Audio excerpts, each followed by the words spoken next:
let's flip a coin. Heads Carolina, tails California. Okay, this is Andy Graham of Hobo Traveler. Today I'm going to show you the essential travel luggage that will get you anywhere on the planet, except for Europe and maybe parts of America. And when I don't have one of those because I'm in Kara, Togo, West Africa, someplace you're never going to come to. More complicated than 99% of the travel writers can do, but I can go anywhere I want to seamlessly almost on the planet. Okay, when I go to Europe, I buy me a little two-wheel cart so I can pull it, because in Europe you got to walk all the time because you can't afford the taxis. Okay, and so you basically, is the most torturous travel on the planet is Europe, because you can't afford a $50 a day taxi. It takes $50 here, $20 here. So I end up walking between subways and stuff, and you need a two-wheel cart to do it. You can also buy a big bag that'll do the same thing, and if you're really fat, you're going to have things. But truthfully, I have porters, so I'm always just like you, boom, pick up my bag, carry it, and I can carry my bag because I'm strong enough to carry it for, you know, half a mile or whatever. But you lose when you carry your bag. That means you find everything stupid. Okay. What you need is a backpack that you can put on your back and carry, and that's so you can go your half mile. The backpack can only be this thick because you're going to have to put it underneath the seats, the back of vans. So it's going to have to go under the seats. Anything fatter than this just is too fat, and it won't go underneath the seat. So if you got a backpack, you want to be able to slide it under the seat of a van in the back of it. You're going to be in shuttles, and 90% of your tourists, that's the only place they stick everybody in a shuttle, which is the most uncomfortable way of traveling on the planet. A big bus, you're up high, you can see things, great way to travel. Shuttles are short, they're compact, you're sitting there with a bunch of people smelling them, and the air conditioning never quite works, and it's a horrible way to travel. But that's what they do. Truthfully, if I was going to take a tour, I would say everybody gets in the car, a taxi car, and air conditioned. And we could only have 4 people, 5 people, because we can only put 5 people in the car, so anything bigger than a car is sort of like torture. Okay, so you need a backpack this big. But this is a small backpack. You really need it, now you need to have them bigger because the price of the extra bag is so high, and they won't even let them on. So you need a backpack. I'm going to add get a bigger backpack. I tried to buy one last time, but you need a backpack that's... this one comes up to my knee, so I need to have it come up to my waist, and it needs to be able to carry, I think, 60 liters. Okay? And you want 0 pockets on the outside. You just want one big zipper open. You don't need any pockets on the outside, because that's only just volunteering to get robbed. And that's just stupid. Any of these quick access backpacks, we're not climbing mountains. We're not bringing out our map. We're not doing all that stuff. You're traveling. If you buy a backpack for climbing a mountain, you're an idiot. Okay, buy a backpack with one zipper, and then make it so you... I got a video called How to Make Your Backpack Lock. I have these little things put on the backpack where I can put a lock on this. I lock up the thing, I got one zipper, everything goes inside. Okay, now what's the problem with the soft backpack? The problem with the soft backpack is that things can get broken. Okay, so anything that's inside that backpack, when they drop it, and I'll guarantee you they drop. Baggage handlers, if I really wanted to be a mean guy, I would go into an airport and somehow film the TSA and the baggage handlers and the guys in there throwing your backpack around. And so what I have inside the backpack is the simplest way for you guys to do it. This is a 5-gallon vegetable oil thing, and you just cut off the top.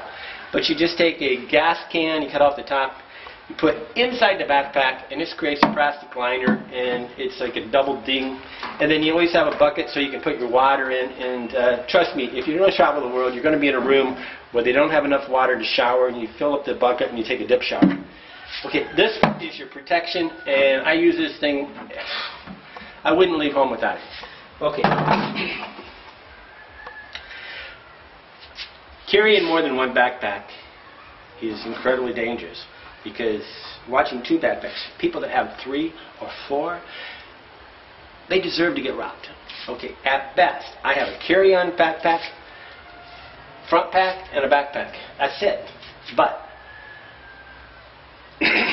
you want to carry things home. You want to, I'm going to buy some stuff and sell on Amazon. So I'm going to buy about another 50 pounds worth of stuff, and I'll probably stick it in one of these bags.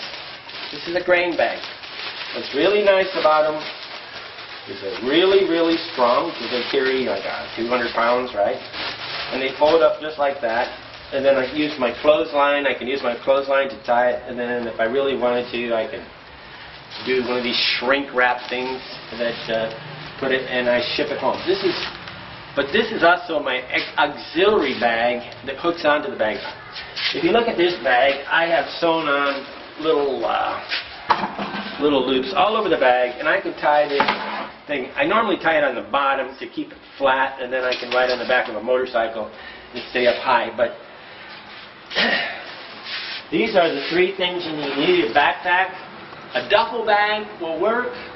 Just an army duffel bag with no pockets and a way to carry it like a backpack. If you cannot walk and carry your bags, there's not a problem. You just got to think of porters, and that you basically have money, and you can tell this person for $2 to carry your bag from here to here. And you're giving a person a job, and you got to be a little bit of a boss, right? So you got to say, hey, you, boom, take. And they'll do it. They're just waiting to help you in most of the planet. It's in Europe where nobody will help you. It's in America where nobody will help you. The rest of the 200 countries on the planet, outside the developed planet, you can just, there's somebody sitting there waiting. Old ladies, people come to bus stops, they are not capable of even walking, and people help them. You'll watch ladies in Africa carry 25 bags full of stuff they're going to go sell at the market onto the bus. There's always a porter. Okay, so again, what do you need for world travel? You need one bag, big bag, and a front pack. The front pack's for day trips, and then the backpack's for your long-term trips. And the backpack needs to be about up to your waist high, and it always has to be flat so it can go underneath the thing. And it's about volume, and you want to be able to have enough volume that you can pack your backpack quick. You don't want to be stuff, push, push, push, stuff, stuff, stuff, stuff. And if you need more stuff than what you can put inside there, you buy it when you arrive, and then you roll it up in here, roll up all your clothes in here, and tie it on the back of your backpack. So I arrive on a continent, I buy a bunch of stuff, and then I roll it onto the bottom. I roll it up into a roll, my clothing all up in a roll, and I tie it on the bottom of this thing. Okay, or I tie it on the end, or whatever. But whatever you do, never have more than 2 bags unless you like to lose bags. And you can't watch them. Anybody that has more than 2 bags, I mean, a bag connected, I mean, one big bag with even a bag, something tied onto it is okay, but you never have 3 pieces of luggage. That's a good way to get robbed. And I don't know. I get frustrated because I know that I'm talking to a bunch of people that basically goes in one ear and out the other, and they think somehow they're special and that somehow they're going to be able to avoid all this stuff. And then when they actually have it happen to them, what they do is they deny it. It's like willful blindness. And if you really believe the average traveler, they've been robbed a lot, they've lived in rooms with mosquitoes. My friend, this guy in the Dominican Republic was talking about all the mosquito bites he got in Africa. And I said, David, I never got bitten like that. You have to be freaking stupid.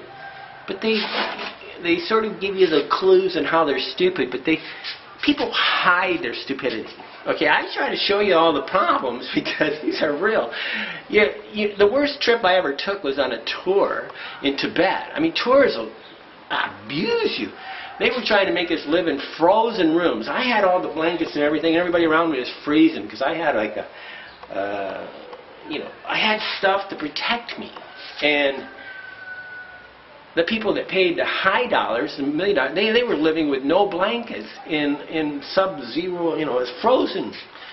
tours will abuse you. Then everybody on the tour will agree that they had a good time because they paid so much money. It's like buying stocks. Nobody brags about being an idiot at buying stocks. Nobody brags about the stupid things they put up with on their tour guide. Okay, I'm the world's best tour guide because I live like, God, I live so nice, it's ridiculous. People think that I can go anywhere on the planet. I'm in here in West Africa just rolling around where nobody refuses to come because it's too expensive. Because I don't even know how to find a hotel room cheap. I live in $10 a night hotels that are luxury. I have screens in the windows. If I don't have screens, I put my own screens. I fumigate them, I clean them, I have people carry my bags. I'm 58 years old, and I'm frustrated when these guys, you watch a video and they obviously are never at the place. You're looking at a video. I'm sitting in West Africa. Can I show you something that's African? Sorry. One of the things I don't do is I don't romanticize where I'm at. I don't try to make it worse than it really is just to act like I'm on this adventure that I had to tolerate. I live in luxury. I'm this hobo traveler thing. Some people think I'm running. That's just a cartoon, guy. It's for fun, and it's meant to go look for work. I've lived traveling non-stop for 16 years. This is the luggage you need. Do not get caught in the gear shop trying to buy a bunch of crap you don't need that has all these attachments like the camel water pack. Who in the hell is going to carry around a water pack except for a military guy sitting here for 4 hours at attention because he needs to be ready to fight? I mean, even those guys don't need this. There's a bottle of water. Some of this gear they sell is just asinine. Okay, if you want to travel the world, I always have the $500 a day tour guide. I'll take you anywhere on the planet. Pay $500 net to me and all my expenses, and I'll babysit you and make sure that you or up to 4 people are happy as a lark and living like a king. And we'll be taking taxis from place to place, private cars. We're going to live and enjoy life. I live good. I have little patience with travel writers because they basically create a false image which is not true. They lie. They just out and out lie 24 hours a day. Okay, Andy Graham in Kara, Togo, West Africa. It's in north of Togo. It's West Africa, where most travel writers refuse to come to Africa because they just know they're beyond their means. Tonight, let's flip a coin.